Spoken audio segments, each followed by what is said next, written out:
We'll call, no, we won't. Yeah. We'll call this meeting to order at 6:04 p.m. I want to acknowledge that we're in Treaty 1 territory and the land on which we're meeting is the traditional lands of the Anishinaabe, Cree, Ojibwe, Oji-Cree, Dakota, and Dene peoples, and the homeland of the Red River Métis Nation. As a council and a municipality, we will continue to work on moving forward in partnership with Indigenous communities in the spirit of reconciliation and collaboration. I'll ask for a motion for the adoption of the minutes, please. Resolved that the minutes of the regular meeting of council held at City Hall on June 9th, 2025 be adopted as circulated. Moved by Councillor Doyle, seconded by Councillor Nichols. All those in favor? And that is carried. We have a couple of delegations this evening. Our first delegation is from BDO. Johan Maces will, if you want to come to the podium, make sure your mic is on there.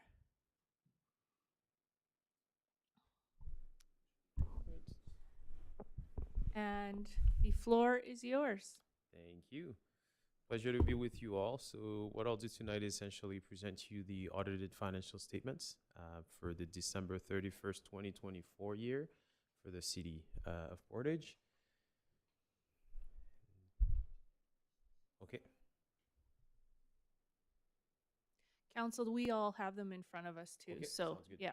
So what I'll do, had a bit of a slideshow, but essentially what I'll start off with is the opinion, which is the most important. So on the independent auditors report page, I will simply read out loud the opinion, which is starting in the second paragraph from the top. So in our opinion, the accompanying consolidated financial statement present fairly in all material respects the consolidated financial position of the city as at December 31st, 2024, and the results of its consolidated operations, change in net financial assets, and cash flows for the year then ended in accordance with Canadian public sector accounting standards. So clean audit opinion, no material misstatements, and therefore the numbers that we'll go over in terms of the statement of financial position and statement of operation or fair representation. Thank you. Keep moving. One more. There you go. On the statement of financial position, statement of operation, my apologies. We're showing essentially revenue and expenses for the year. Pretty consistent year over year with some items that I will highlight. Total revenue, 54.9 million in 2024, which is the second column there from the left. The 2023 figures are comparative information showing 54.9, close to 55 million as well. So pretty consistent year over year. The water and sewer is probably the largest item, which is based on some funding received for a specific project, whether that be the water treatment plant and the water pollution control facility as well. So some of that funding flowing into that. And under expenses, we can see expenses are also pretty consistent, about 37 million for both years. I will mention some of the changes in transportation services, an increase that's really tied to some of the amortization expense with some of the road infrastructure projects, such as the Saskav West that's been completed and essentially being moved and now being amortized on an annual basis. So we're seeing the increase. So when you look at in transportation services, you can see the increase from about 2.9 to 4.6 million. So that gets us to a total annual operating surplus of 17.1 million. 2023 was 18.1 million. So the next slide goes over some of the highlights that I've mentioned already in terms of variances. And I will go directly to the next slide, which is the statement of financial position or balance sheet, if you will. There we're showing the financial, so think of it as a snapshot picture as of December 31st, 2024 with the comparative information again for 2023. So total financial assets, 118 million compared to 115 million in 2023. A number of projects have cash sitting under the cash and cash equivalent simply because they haven't been spent yet. And you will notice some of that liability sitting under unearned revenue. If you were to look a couple lines down, you can see the unearned revenue at about 55 million in 2024 compared to 54 million in 2023. Your total liabilities, 76.7 million compared to about 80 million in 2023. one specific item, no specific new debentures during the year. So you can see the decrease in the long-term debt line from 17 million almost to 14 million in 2024. That gets us to a total net financial assets of 41.3 million compared to 35 million in 2023. And the non-financial assets, so think of anything equipment, road infrastructure under the tangible capital assets, increased from 168 million to about 177 million. So I've mentioned some of those projects, the water pollution control facility, the water treatment plant upgrade. So we're seeing additions of about 16 million for the year. And the total non-financial assets, 180 million compared to 169 million. And that gets us to a total accumulated surplus for 2024 of 221 million. 2023 was about 204 million. And the last slides is going over again some of those more narratives in terms of highlights, but I've mentioned the most important already. These are your statements. Is there any questions from council? Councillor Massey? Thank you, Your Worship, and thank you, Mr. Maces, for your presentation and for all the work BDO did. These are big audits, we know, and thank you for working with our staff on this. And I just want to say again, for the third year, we have a very clean audit for this council, and I think that's a great sign that we have a great finance team with our city manager, Jen Sedney, our director of finance, and all the staff. And it's just to see, because I've seen a lot of municipal audits and they don't go as well as this often. And I know you probably have seen that as well. So just wanted to publicly thank our staff, Your Worship, for the great work working with BDO. Thank you. Okay. Thank you, Mr. Maces. Thank you. Thank you. Okay, we have another delegation. We have the Portage la Prairie Bear Clan, Jane Tully, to come on up and state your name, Jane Tully. I just said your name for you. Just need to make sure the... Hi, everyone. I'm Jane Tully. Thank you very much for having me here tonight. I think everyone knows what the Bear Clan is and what we're about. Just really briefly, we have one staff member, and I have about 20 committed volunteers who show up to do all of the work, basically. We try to be as invested in the community as we can. Primarily, we search to work with people who have more need than most of us do, and we try to do work with children and women in particular. We run a 7-day-a-week needle team. I have 7 teams that pick up a week at a time. We don't go out at night, but we do pick up calls and respond to them immediately in the morning if we get them. And this time of year, they are very busy. The other thing that we do, and it's less known than the Bear Clan, and we also have a NewsEC program. And the NewsEC program is basically aimed at the murdered and missing Indigenous women and children. And the funding for the two groups is totally separate. So because we operate out of the Bear Clan, the NewsEC program has basically almost been homeless since about September of last year because we are totally under construction out at Oak Bay. And it's looking really good. I went to work today to find out, however, that I don't have front steps nor back steps this week, so that hopefully gets better. What came out of the decision to request a meeting with the city, I think you've had some discussion on the possibility of us putting a mural up within the city. We had funding left over from the NewsEC program, which primarily came because we didn't have space to meet. We do meet and have cultural-led beading workshops, art workshops, miscellaneous, giving the women and children a safe place to come and meet and discuss concerns that they need a private and safe place to discuss.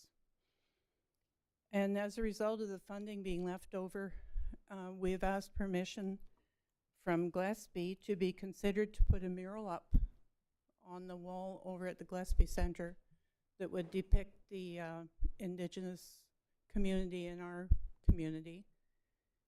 And I've been talking to the pro-image people. And in looking at the space and reasonable location for it, they have suggested that we look at the south side of the Gillespie Center, which is at the back of the Royal Bank parking lot. It's the space right between, if you go into the Royal Bank or down Saskatchewan Avenue, you can see the space right up on the wall. There's absolutely nothing on that wall.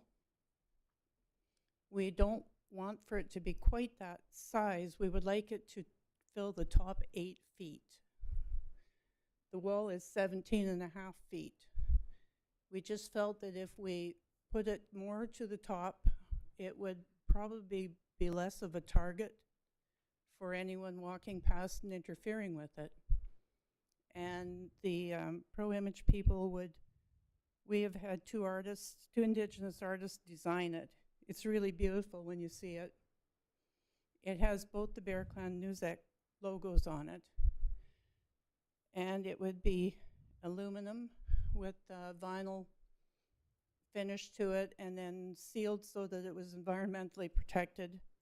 It would all be mounted on aluminum frame, and that work would all be done by ProImage. And it would also have the bottom 2 feet sealed with a product to prevent it from being damaged if it was vandalized. And so we're seeking permission from the city to move forward with that project if you consider it a reasonable project. And I'm not sure if there's any questions you have or anything else I can provide. Thank you, Jane. As you know, with the delegation, we don't give any decision tonight. Right. But I'm saying, but we'll take it back. One comment I do have, though, is it is very much proven in North America that the taggers, etc., do not vandalize actual art. So I would, in my opinion, I would suggest you make it as big as you can and go right down low too, because it doesn't typically happen. It's blank walls that they tend to vandalize. So Okay. yeah. I can chase that. We'll do within what we can afford to do. Oh yeah. Okay. Yeah. Awesome. Does anybody have any questions? Councillor Doyle. Just more of a comment through your worship to presenter, Ms. Tully. I know how much work you put in with the Bear Clan, and I just want to thank you and your organization for everything you do for our city. And I think this is a great idea, and I'm with Mayor Knox on let's make it big. Let's make it seen. Thank you very much. Thank you. And you know, Ms. Tully, I will not let you leave here without encouraging my council colleagues to come and do a Bear Clan patrol with you some evening. So Thank you. thank you. I will also leave business cards for you with our needle pickup, and I think maybe the girls are going to put them at the front desk. Awesome. Thank you. Thank you. Okay. We have no public hearings. We'll move into Finance, Legislative, and Property Committee. Councillor Massey. Thank you, Your Worship. Finance, Legislative, and Property Committee has no report in this part of the meeting.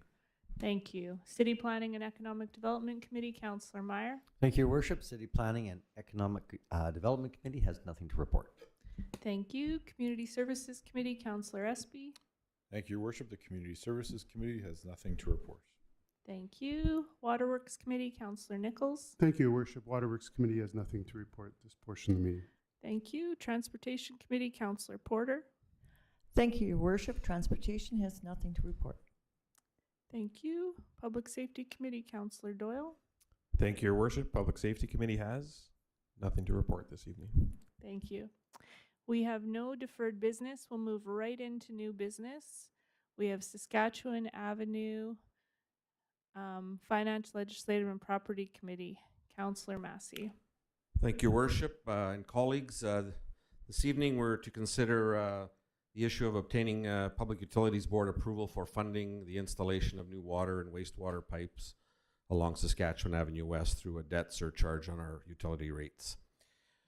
As you may recall, in the fall of 2024, the city engaged Way to Go Consulting to complete a utility rate study. And during the course of the study, it was identified that although the city had obtained municipal board approval for the Saskatchewan Avenue West infrastructure project, a formal request to the Public Utilities Board to recover the utility portion of the project's debt through utility rates had not been submitted due to an administrative oversight.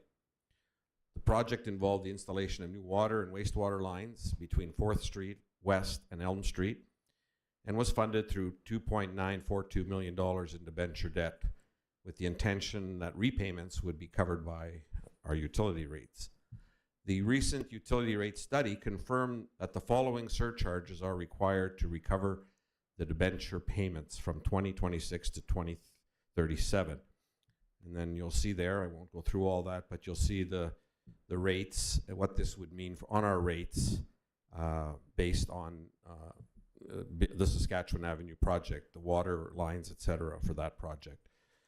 Now, it's very important to note these surcharges have already been incorporated into the city's existing utility rates and will not result in any additional cost to the utility users. So that's very important. We're not adding cost to the citizens' water rates tonight. We're just administratively making sure everything is correct with Public Utilities Board. So the recommended resolution is that Council of the City of Portage, and I would move that the Council of the City of Portage la Prairie approve the report titled City of Portage la Prairie Saskatchewan Avenue Utility Debt Approval dated April 2025, and that the City of Portage la Prairie request that the Public Utilities Board approve debenture debt of $2,942,000 repayable by debt surcharge rates on water and wastewater consumption per cubic meter. Moved by Councillor Massey, seconded by Councillor Meyer. Any questions or comments from anyone? No? All those in favor? And that is carried. Okay, our next item of new business is the 2024 audited financial statements. Financial, Legislative and Property Committee, Councillor Massey. Thank you, Your Worship and colleagues. The issue tonight is to review and approve the audited financial statements for the year ended December 31, 2024. And of course, we just had a presentation from BDO, our auditors, on it. The City of Portage la Prairie has reported a year-end surplus for 2024 of $1.17 million in the general fund and $3.76 million in the utility fund. The utility fund results are consistent with the pre-audit figures presented to Council on March 10th, 2025. The general fund surplus reflects an increase of $320,000 attributed to funds held in trust for the Agassiz Youth Centre demolition that were not previously recorded. As outlined in the pre-audit financial statements, the 2024 surpluses will be allocated to reserves to support the city's long-term capital planning. General fund, the 10-year capital plan anticipates $5.47 million in capital expenditures. Requests for 2026, it's recommended that the 2024 general fund surplus be allocated to the general reserve to support these future capital projects. And on the utility side, with the projected capital expenditures of $111.1 million in 2026, which includes the water treatment plant upgrade and expansion, the utility fund surplus will be allocated as follows: $2.5 million to the nutrient removal reserve to support the water pollution control facility project, and $1.2 million to the utility reserve to fund future utility infrastructure projects. And as mentioned, the city has been committed very much to enhancing our community infrastructure, investments in tangible capital assets, and in 2024, the city added $16.7 million in new assets, with the largest investments directed toward infrastructure improvements. The audit and approval process, the city's independent auditors, BDO, have reviewed the draft financial statements with Council, addressing questions and providing clarification. Following Council approval of the statements, they will be submitted to the province and made publicly available to the city's official website. So the recommendation, I would move that Council of the City of Portage la Prairie approve the audited financial statements for the year ended December 31, 2024. Moved by Councillor Massey, seconded by Councillor Meyer. Any questions or comments from anyone? All those in favor? And that is carried. Okay, our next item of new business is the award the tender for the supply of granular activated carbon for the water treatment plant. Waterworks Committee, Councillor Nichols. Thank you, Your Worship. Council, what we have in front of us tonight is to award a tender for the supply of granular activated carbon for our water treatment plant, as specified in tender number 25 OPS 025. So the tender was posted on Merck's website and electronically posted on the city's website. 10 copies of the tender were sent out and 6 submissions were received. The tender closed at 2 p.m. on Tuesday, June 17th at 2025. Granular activated carbon, GAC, is the media used in the second set of polishing filters in the city's water treatment process. The main use for this media is a final process to absorb difficult to treat tastes and odors before the finished water is chlorinated and making it potable. The quantity of the product in the tender was stated at 23 tons, which is enough to replace the media in one of our 4 GAC filters. The media purchase is part of a $225,000 filter upgrade project that was approved in the 2025 capital budget. The tender for the supply only and followed the procurement processes that incorporated sustainability and best value bid. The rated criteria were set at 10% for sustainability factors and 90% for pricing, contributing to the total point value. And there's you'll have in your report the 6 submissions that were set forward, total points and the total price net GST of those 6 submissions. So it's my recommendation and that the Council of the City of Portage la Prairie award the contract for the supply of granular activated carbon for the water treatment plant as specified in tender 25 OPS 025 to ARC Purification LLC for the contracted price of $132,272.05 net of GST. I so move. Moved by Councillor Nichols, seconded by Councillor Porter. Any questions or comments from anyone? Councillor Meyer? Thank you, Worship. Just really a question of clarification, and probably through our Worship to our City Manager.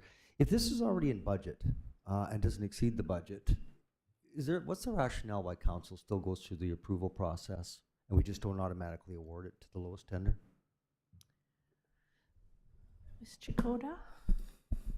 Through your worship to Councillor Meyer, this is the current process that exists, and we have been in discussions with council and as staff on updating some certain elements of our procurement policy to look at whether we should make changes to that type of thing.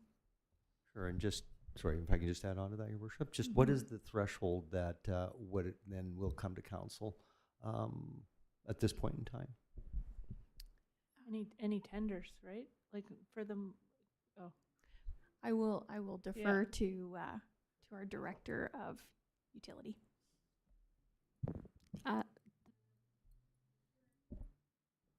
we go. The current policy would state that anything under $200,000 could be approved by the City Manager. With this contract, the original estimate was $225,000. So we were prepared that this would have to come to Council for approval, and we were pleasantly surprised when the pricing came in. Theoretically, this one maybe did not need to, but for the sake of transparency that it was already to be brought to Council, we felt that we should just keep it at a Council level. But yeah, usually anything over, and again, because there are bids over the $200,000 mark, should Council have wanted to award it to them, that would have been a decision that you around the table would need to make. So the threshold is $200,000. Thank you for that clarification. Gotcha. Any other questions or comments? All those in favor? And that is carried. I didn't vote. There you go, Diane. I know. Thank you. Okay, we have no items of old business. We will adjourn council at 6:29 p.m. and move right into committee. We'll call committee to order at 6:29 p.m. And we have Finance, Legislative, and Property Committee, Councillor Massey. Thank you, Worship and colleagues. This evening, we're going to be doing some work on water rates, and we're very fortunate to have here this evening Mr. Dale Lyle. Mr. Lyle has been very involved over the years in municipal administration, including at one time being our city manager for the city of Portage la Prairie. He is now a partner in Way to Go Consulting and very much specializes in water rate studies and reviews for municipalities. So I want to welcome Mr. Lyle here and have his presentation to us on his work on the utility rate study. Mr. Lyle. Welcome, Mr. Lyle. Is your mic on? There we go. Now it is. Thank you. Floor is yours. Thank you. Good evening, everyone. I've got a presentation to make on the utility rate study. I'll try and keep it as brief as possible and entertaining. First entertainment, I'll be figuring this out. So I click the button. Awesome. Okay. So the utility rate study has been completed and distributed to council. We had meetings with the four large wet industries. Myself, Jen, Carly, Nicole was at most of those meetings. And we went through the rate study and explained some of the nuances of it. The four industries we met with, in addition, we had a meeting with the arm of Portage and the Yellowhead Water Co-op. So we went through those meetings and did our best to explain the proposed rates and some of the rationale for those. And the draft utility rate study bylaw has been submitted and it's ready for first reading if council so desires. The following objectives were incorporated into the utility rate study. Domestic water rates and wastewater rates that are competitive with other municipal utilities in Manitoba. High volume water and wastewater rates for wet industry that are below average compared to other municipal utilities in the prairie provinces, Manitoba and Saskatchewan that we looked at. Water and wastewater rates that fairly distribute costs between different types of utility customer and maintain and, when possible, reduce the gap between stepped rates. And it's the gap between stepped rates has been something that the city's been concerned about and dealing with for over 25 years now. The stepped rates, step one is the first 227 cubic meters of water. Step two, 2046, and so on, with step four, which is the rate that the four wet industries and the water co-op, the bulk or the majority of their water is being purchased at the step four rate. Wastewater is only two steps, the first 2,273 cubic meters, and then over that, which in effect is step one and two of water, is step one of wastewater. And those steps and volumes have been in effect for over 30, probably 35, 40 years. So the Public Utilities Board has rate setting guidelines that they request that municipalities follow. The rate setting for water, for example, there's a list there of what's included for the fourth step, third step, second step, first step. So it takes the costs and breaks them out into different steps, with the intent being that the fourth and last step, the rate for that is significantly lower than the first step, which is residential. So it's a declining block stepped rates. So large customers, primarily wet industry, there is a benefit to them that the rates decline as they use more water and wastewater. So approximately 25 years ago, the city reviewed the rate setting using PUB methodology and determined the gap between stepped rates. What was happening was it was widening. What what was being found at that point in time was that each time rates were adjusted to meet rising costs, the domestic residential rate was going up at a much higher percentage than the fourth step, the large wood industry rate was. And council at that time was concerned that the perception being that rising costs were being unfairly placed on the smaller customers, the residential and small commercial customers. So at that time, the decision was made to move to a percentage increase across the board, so it stopped that widening. So what happened was that rather than following the PUB rate setting guidelines, the city moved to if this cost increased 10%, then all four steps of the water rate increased 10% instead of adjusting them specifically. So there were a couple of PUB orders that came out, one in 2013, one in 2018, that required the city to prepare a utility rate study using both the PUB's rate setting guidelines and the city's process at this time of just straight percentage increases. The 2020 utility rate study did that comparison, and what came out of it was that the domestic rate using the PUB's methodology would have increased from 343 per cubic meter to 765, so more than doubling. And the fourth step, the high volume rate would have dropped from 201 to 132. So we would have seen a dramatic increase in the residential rate and a significant decrease in the industrial. And I'm just kind of emphasizing this a bit because I think this is something that the city's should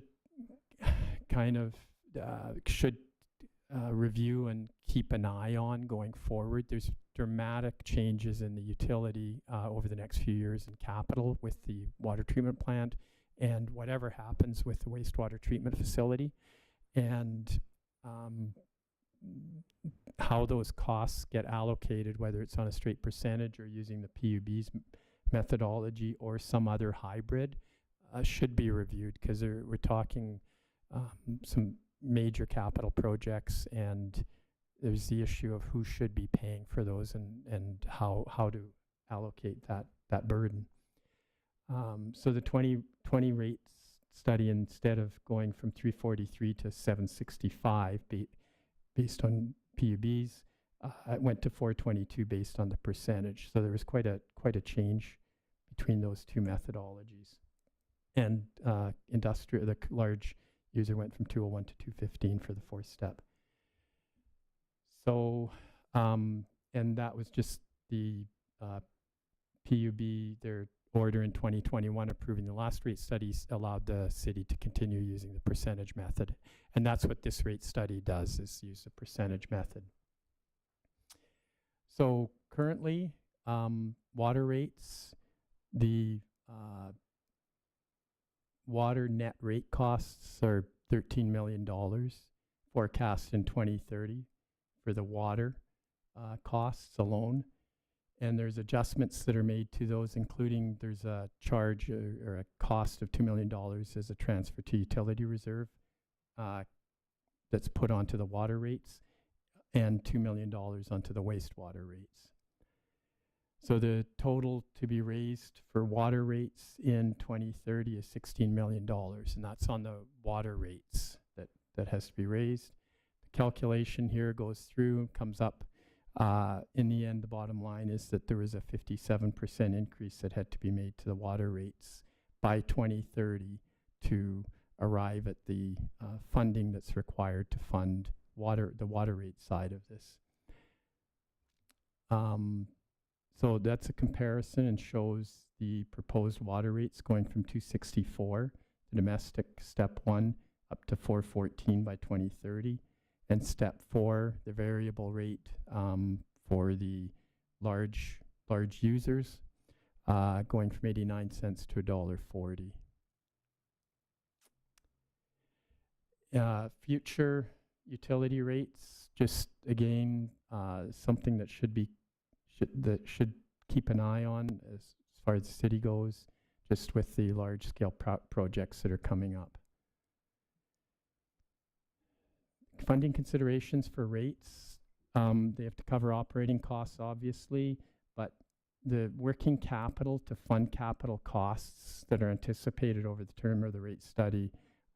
So for the utility to be healthy, it has to cover current operating costs, but it also has to be in a position that it's putting money away to fund future capital requirements.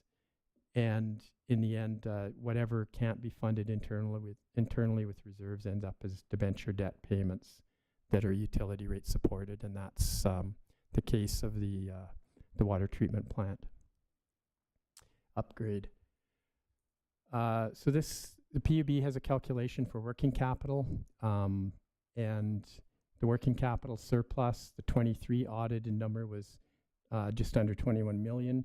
It's forecast in 2030 to be just under 17 million, and that's a function of the ebb and flow of capital funding. So ideally, any utility will fund small to mid-sized capital projects internally, and the large ones will be a combination of grants, debenture debt, and some reserves. So, so the working capital is reasonable shape, but there's some pretty big projects coming up. The following projects that require debt and grant funding weren't included in the rate study. The water pollution control facility, 26 million. There was P3 funding, $12 million. This is from the 10-year capital plan out to 2030.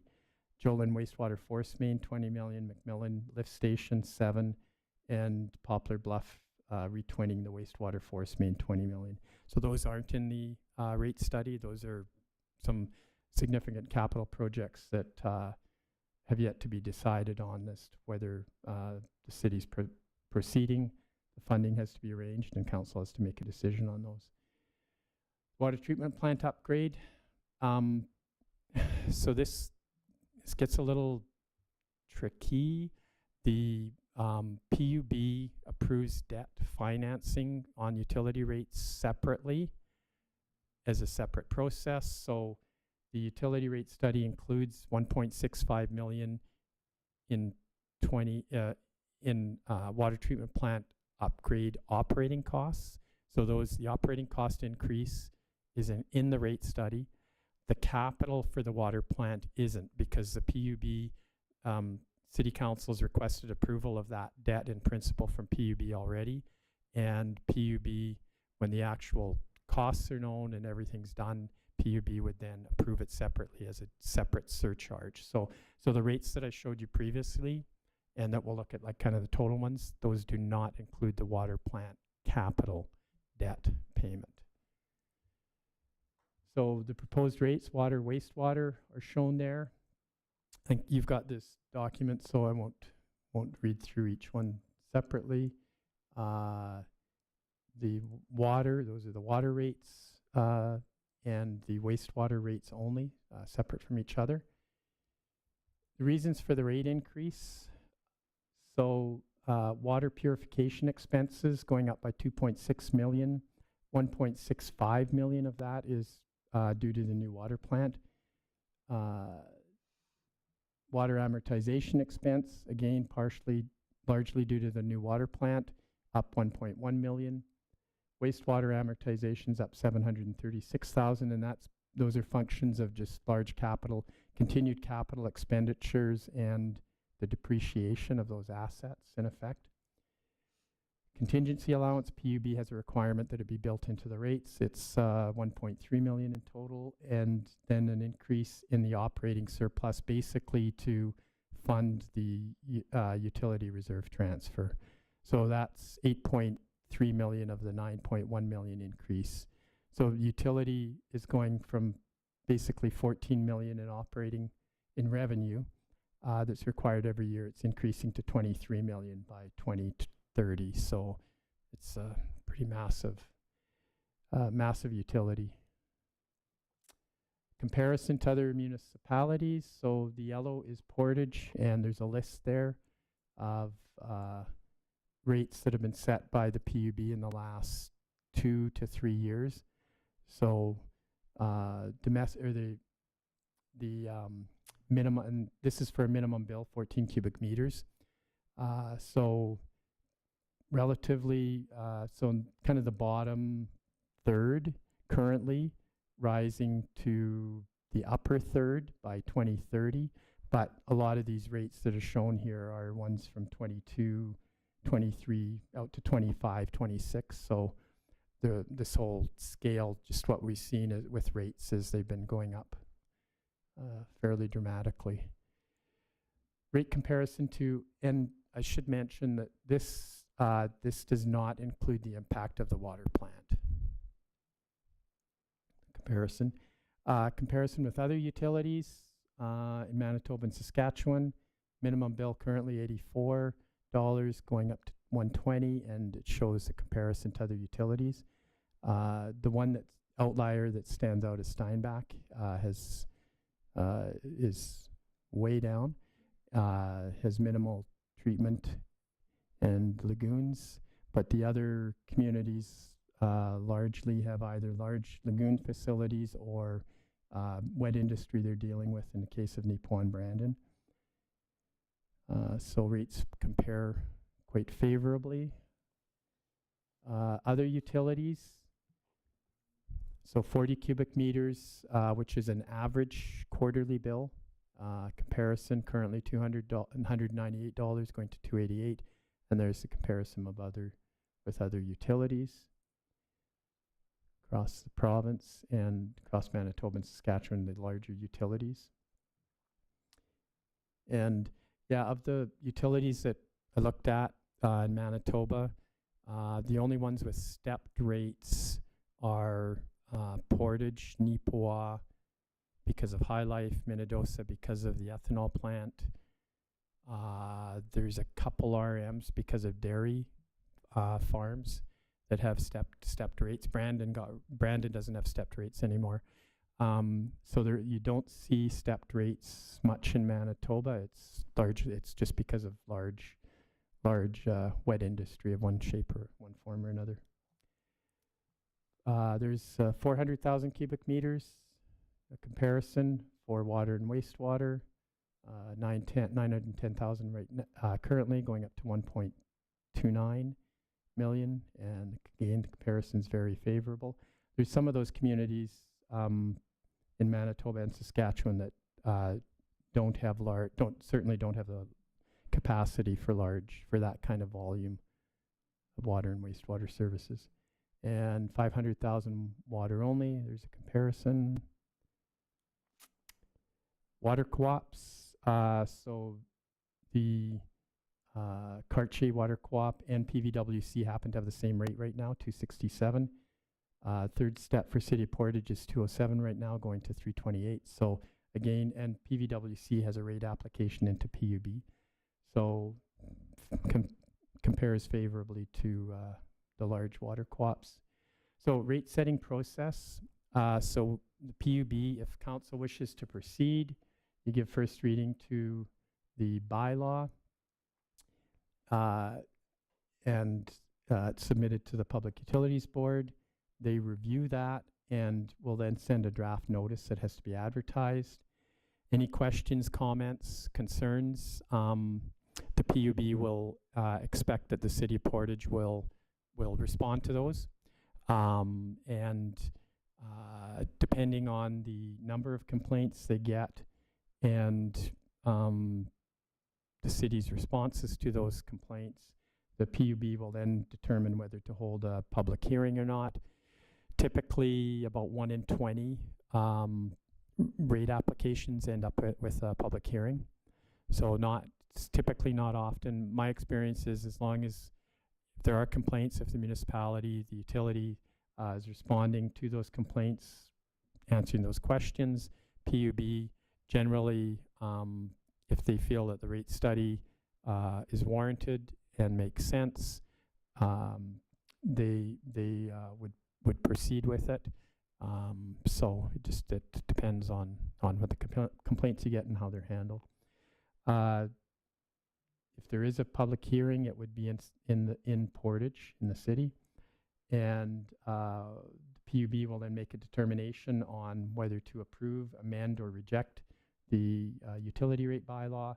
And if it's approved or approved as amended, council can then proceed with second and third readings and enact the new utility rates.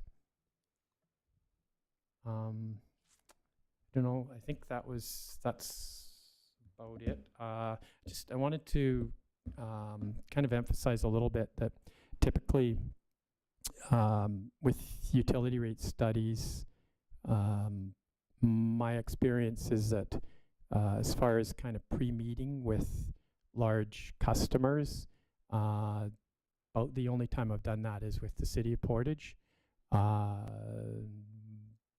Once with Brandon with one customer of theirs, but I think like the city of Portage la Prairie's gone kind of an extra mile that I don't typically see with utility rate studies and that, as far as the meetings with industry and the large users. So I think that was good to have done that. So that's it that I have. So Does anybody have any questions for Mr. Lyle? Councillor Massey?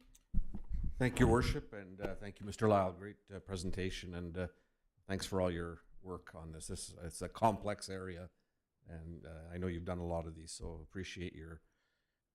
You talked about the council should look at the step process, 1, 2, 3, 4, so that it's fair. And can you expand a little bit on that, on what we should be looking for? Like we have wet industries here, obviously, and we have big users, and we have.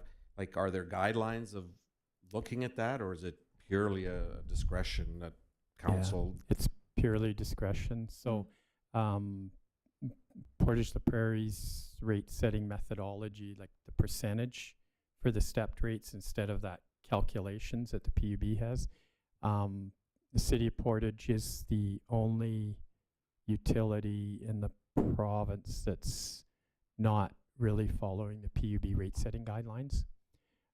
And that goes back 25 years, and there was a valid reason for that, and PUB's enacted and agreed to that. They are willing to look at other options and methodologies. The PUB's preference in their regulations is to move away from stepped rates, and there might have been maybe 20% of the utilities in the province that had stepped rates, and a lot of like smaller communities that I've run across, and they've all pretty much, the stepped rates have pretty much disappeared. In the city of Portage la Prairie's case, industries, there's the size of the city's utility compared to population is unprecedented in the province. And there's a reason for the stepped rates, and PUB is, they've indicated that if that's the city's desire to continue with that, but there's certainly a willingness to look at some hybrids of moving either away from stepped rates or other methods of calculating. Back 25 years ago, the intent was to compress those rates, maybe not to get rid of them completely, but to see them compressed. And that hasn't happened. It's been the same percentage across the board increases. So again, it'll largely depend on council's wishes, and it's a very sensitive topic. I certainly recognize that. Thank you. I'll just say thank you for presenting today. Part of the reason that we asked you to do this is because we get lots of information from you on the study, but we know that this is big for our city and for our citizens, and we wanted them to have as much information, us to have as much information to be able to reiterate it to, we just don't pull numbers from the sky and hope for the best when it comes to utility rates, that there's a process that it happens in. And so thank you for providing that to us today, Mr. Lyle. Thank you. My pleasure. I'm glad I kept mostly everybody entertained. So. Yeah. Excellent. Thank you. Okay, back to you, Councillor Massey.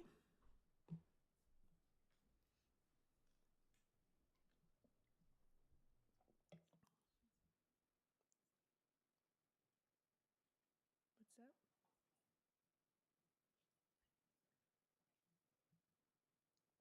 just, this will come to council next week. Yeah. Thank you, Worship. You've got the report here in committee, a lot of what Mr. Lyle has outlined, so I'm not going to go through it this evening. This is for your review. This is a lot of information, and so it's at committee. We'll be looking at this again next council meeting, so I'm not going to go through it tonight, but please review it, and certainly we'll have more dialogue on this the next council meeting. Thank you. City Planning and Economic Development, Councillor Meyer. Thank you, Your Worship. City Planning and Economic Development Committee has nothing to report tonight. Thank you. Community Services Committee, Councillor Espy.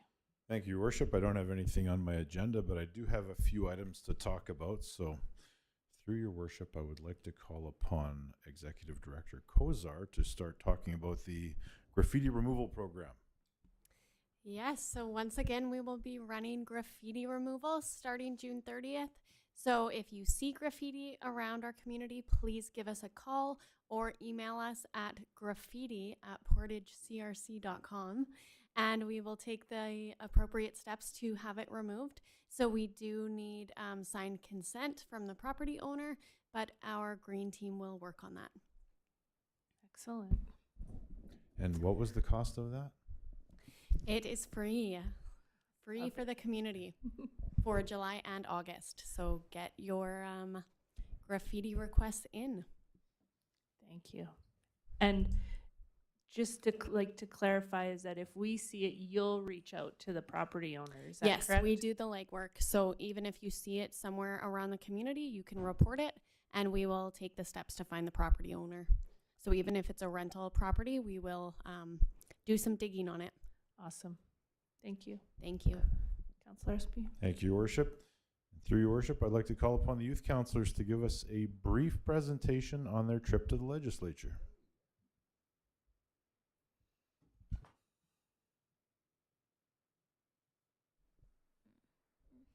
Yeah, so as everyone knows, we went to the legislative building in Winnipeg with Mayor Knox and Ms. Vanyert.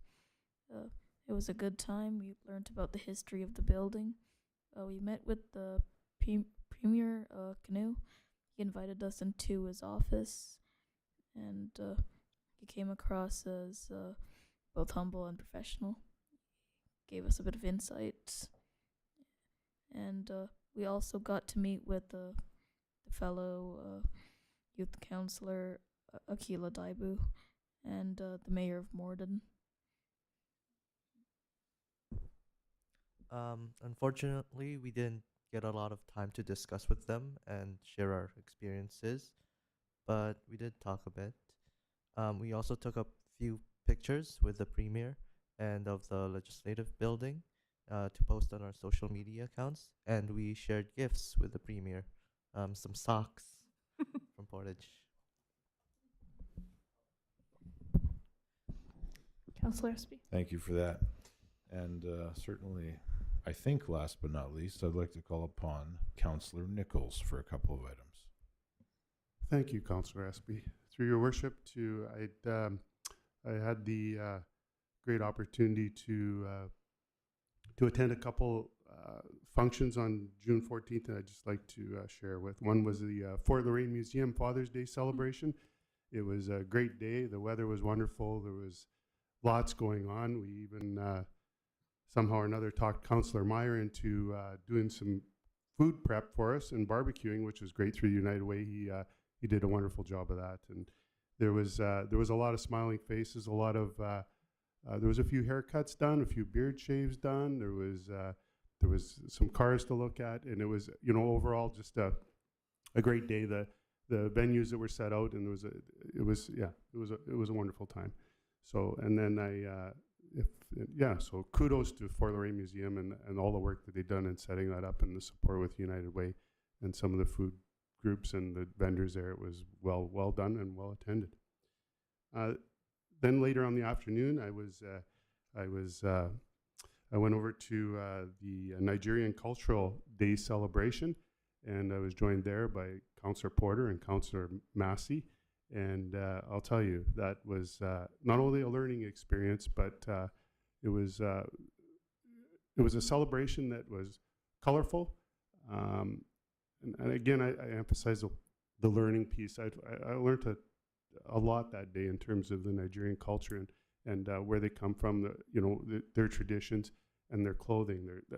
It's amazing. It really is. I had an opportunity to pick up and purchase a shirt that I someday will present and wear here when I maybe I should have it on now. It's quite colorful. It's very unique, and I'm very proud of it. It was a great celebration, and I just got to say on top of that the food was absolutely phenomenal, and they were well organized, and it was a day I'll remember. It was a remarkable event, and so I thought I'd report on that, and that's where I am. Thanks, Councillor Espy. Thank you. Thank you, Worship. And just a reminder to watch out for all of the upcoming Canada Day celebration events. Awesome. At Stride Place. Yeah. Okay. Waterworks Committee, Councillor Nichols. Thank you, Your Worship. I do have some items to report tonight in Waterworks Committee about, there's a few things going on that I'd like to bring up, and one of them is the water main flushing that the city is starting its annual water main flushing. The purpose of this program is to wash out any deposits of iron and calcium scale from the underground water mains and to continue to provide the residents of Portage with a quality potable water. Crews flush the mains in high velocities to scour accumulated sediment and mineral deposits from the pipes. This can result in a temporary decrease of pressure and potential water discoloration. Some of that you may see, and we just want to remind you of that. After flushing has occurred, homeowners are asked to run the cold water taps until the water runs clear before using any hot water. So that's so that we don't transfer some of those deposits and unclarities and pieces into your hot water tank where you don't want them. So that's a great reminder. Flushing occurs Sundays to Friday from 10 p.m. to 6 a.m. starting on June 22nd and running through till August 15th. Please visit the city's website to see which area is being flushed during each week and which week. And there's an interactive map. You can enter your address and it'll tell you when your flushing is going to be completed, which is that's a great piece. A couple more items to talk about. Best of the Best Taste Competition. In September 2024, as I've publicly acclaimed on a numerous times, over and over again, but I'm pretty proud of it. It's the City of Portage achieved a remarkable victory, earning first place at the Western Canada Water Best of the West Taste Test. This win secured Portage's spot in the Western Canada representative at the annual American Water Works Association Best of the Best Taste Test. In the preliminary judging, earning a spot of the top 8, a tremendous achievement in the second round. The judges determined the top 3 samples, and while Portage didn't make it to the final podium, placing in the top 8 best in North America is a moment of great pride. A huge congratulations to all the city staff for their outstanding work in ensuring our water continues to taste excellent. So thank you for that. One more item we'd like to talk about tonight too about Waterworks is the lead testing. Each year the city is required to test for the presence of lead in drinking water at the taps of 40 homes around the city. Although the city water meets provincial guidelines, older homes may have lead services and fixtures that can leach into the water. We're still looking for homeowners who would like to have their water tested. For homes that are selected, a free test kit will be dropped off, and once samples have been taken, staff will also pick them up. Results are confidential but are shared with the homeowner, and if elevated levels are detected, the city will provide information how to mitigate that exposure. If you're interested in having your home tested, please call operations at 204-239-8346. Again, operations at 204-239-8346 if you'd like your home. And please, we need help. We need some volunteers here, so sign up and we'd appreciate that. And Your Worship, that concludes Committee for Waterworks. Thank you. Any questions on any of that, anyone? No. Okay, we'll move into Transportation Committee. Councillor Porter. Thank you, Your Worship. At this point, I'd like to maybe bring up the new solid waste contract that's starting August 1st. So starting the last week of July, the new carts will be delivered to your homes. The contractor will place the cart in a location that should be placed on your garbage day. So in other words, they're going to show you where they want it put. So when your first day of seeing it, that's where they want you to put it.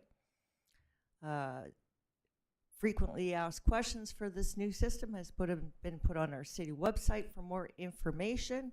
If you scroll onto our website, go onto garbage and collection, you will see a link to that, and then go further in it to questions. And there is a lot of great questions with great responses. And then there's, give you an example. One of the questions that asked is garden and waste part of the new service? Well, no, it's not. The yard and garden waste curbside pickup will not change and will still be available for 4 weeks in spring and 6 weeks in the fall, with the compost drop-off that's available year-round. So they're asking you to please not put yard and garden waste in your cart. So that's important. And then there's another one talks about the cost of the new service. Is my collection schedule going to change? What carts will I receive? What are the available sizes? So all that's on there under the questions and answers. And I really want to give a great big thank you to our Director of Operations, Jocelyn Lequi-Jobin, and her team for putting this together on the website. As we all know that the key to success is great communication. So I want to thank you for that. So check it out on our website, but there'll be further communications in the future before startup for August 1st. But just remember the week prior to your collection, your first collection, that they'll be placing our carts. So I can't hardly wait for August 1st. The other thing I'd like to make mention of is the other day that I was at the recycling. I've probably been there maybe 3 times in the last 4 months. I just want to give a big shout out to that organization, Portage District and Recycling. What a great job they do there. It's very clean, organized, and despite the challenges they have there, because there's opportunity for parts to be taken away that people are dropping off in the e-waste and stuff like that, but they really do a great job. You don't even have to sort your stuff. They encourage you just to put it in a thing and they'll sort it later. But I think in the last year, I'm going to say it's best I've ever seen for our recycling. I really have to admit it. So big kudos to those guys. And that's my report. Nice. Thank you. Miss Lequi-Jobin. Thank you. I just wanted to add one small item. Councillor Porter graciously agreed to star in our new video about the solid waste program that will be coming out soon on our social media, so watch out for that. Awesome. I just noticed before we came into meeting tonight that I just saw the first post on the city's social media page with the truck. So we'll see that communication continue to come out. So great. Okay, Public Safety Committee, Councillor Doyle. Thank you, Your Worship. I just wanted to point out and maybe clarify a couple things. Through social media and more traditional media locally here this week, it's kind of been front and center about the blatant theft and shoplifting by prolific repeat offenders. And I just want to let the Portage businesses know that we do hear your concerns and we're with you on this subject.